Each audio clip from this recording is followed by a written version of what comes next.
James Carpenter with Country Living. Welcome to my channel and thank you for watching my videos. Good morning, everyone. I'm James Carpenter with Country Living. Today we're going to do some electrical connections both in the panel box and at some of the 4 square boxes. What I'm doing here is I like to take the wires. I did put a video out the other day about pulling these wires through. I take little wire ties and I bundle the circuit together. It just makes for a cleaner job inside the panel box. So now I'm trying to determine how I'm going to route this. And since I had quite a bit of wire, I decided to go to the other side of the panel box. Now, the title of the video is My Way Electrical. And the reason I say that is I'm not a licensed electrician. I do have a lot of knowledge when it comes to electrical. I just do it my way, and my way is not the way that I recommend you do. So if you see stuff in this video, don't take it as the way it should be done. It's just the way I do it, and I've been doing it for a lot of years. So probably one of the biggest issues right now is I'm working this panel box hot. That's basically the term in the electrical industry. Work it hot. Is it dangerous? Obviously it's dangerous. You just have to be very careful and watch every move you make with caution. It's almost like operating a table saw without a guard. You know, there's always that chance that the wood could kick back and the blade could catch your finger or something like that. That's a 220 amp breaker right there. I'm hooking up two 10 gauge wires. So it's a 30 amp 220 breaker.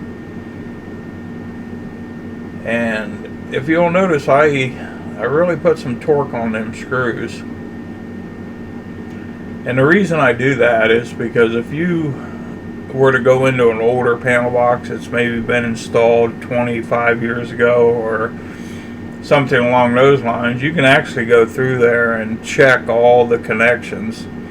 And you'll find that somehow that torque just relaxes over the years.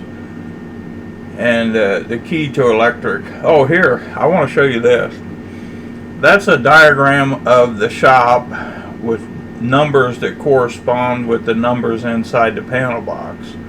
So basically what I'll do is when this is finished, it'll be part of the panel box, and you know, you have a quick reference, almost like electrical wiring diagram. Now this is one of the 4 square boxes.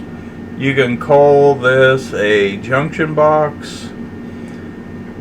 But what I'm going to do with it, instead of making it a junction box, is I'm going to add 2 receptacles. So right now I'm in the process of stripping the wires off. And what I do when I strip the wires off, I'm only stripping off about 1/4 of an inch. I take these electrical hooks, they're little ends, and you slide them down over the copper, and then you take a crimping tool and you crimp that end on there. Now the alternative to that is to wrap the wire around the screw and tighten the screw down. So I just take a little bit extra time. I put those wire ends on there, and then when I put that hook on that screw and I tighten it down, I've got a really good connection. Now the only problem with that is those little hooks add to the space that it takes when you go to put the cover plate back on the 4 square box.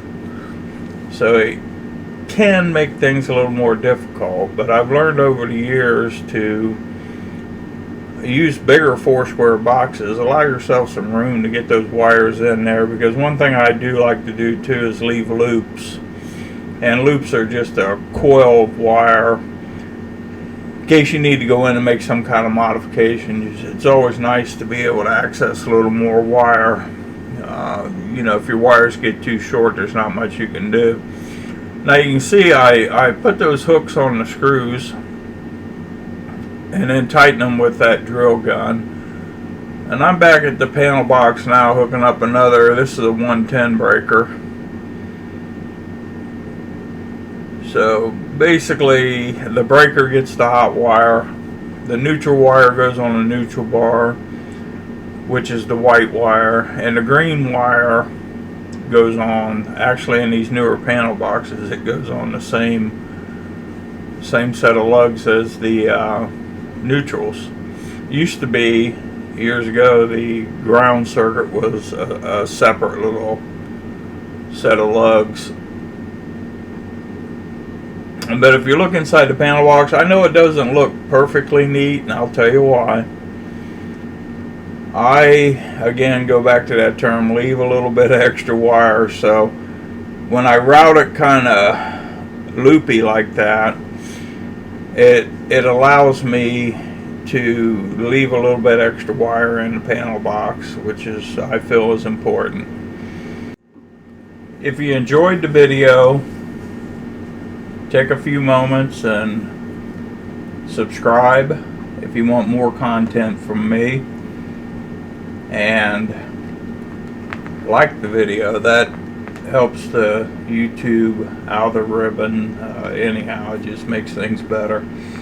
Thank you for watching, and have a great day.